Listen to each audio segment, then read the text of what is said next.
Not one of all the Lord's good promises to Israel failed. Everyone was fulfilled. Recently, my daughter just went through something challenging, a hardship that could have potentially left her shipwrecked. She didn't know how things would work out for her, and she became stressed about it. She tried to figure it out, what she could do, how she could do this or that, where she could get help from this person or that person. But in the midst of her storm, my wife and I counseled her on trusting the Lord, trusting the things God has told and promised us, to go before the throne of grace to receive that which you need from the Lord in your time of need. Only you have to go to Him in faith.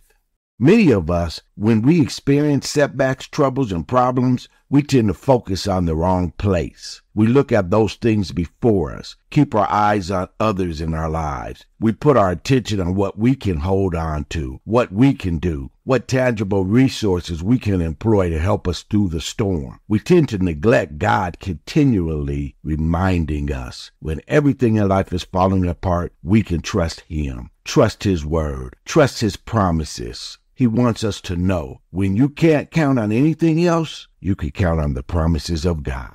That's what Paul told his shipmates when they were being battered by a raging storm in Acts chapter 27. All looked lost, but God had told Paul they would all be safe. Paul trusted God and told the others. So take courage, men, for I have faith in God that it will happen just as He told me. Paul didn't place his faith in the ship or the captain. Paul trusted God. Paul trusted that what God had spoken would be. Paul knew that boat wasn't going to last, but he knew the promises of God would.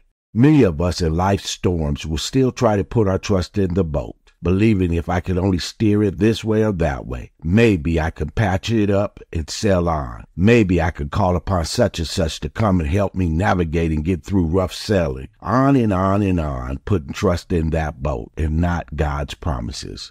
But I'm here to tell you, my friends, just as we counseled my daughter, the only safe place to be in the middle of a storm is directly in the center of God's will. As it tells us in Joshua 27:45, not one of all the Lord's good promises failed. Everyone was fulfilled. And at the end of Acts chapter 27, we read, everyone escaped safely to shore. And so too did my daughter's calling to the Lord, trusting in His word, His promises, in with Him giving her what she needed and bringing her safely through the storm. May God bless and keep you, my friends, in Jesus' holy and precious name. Amen.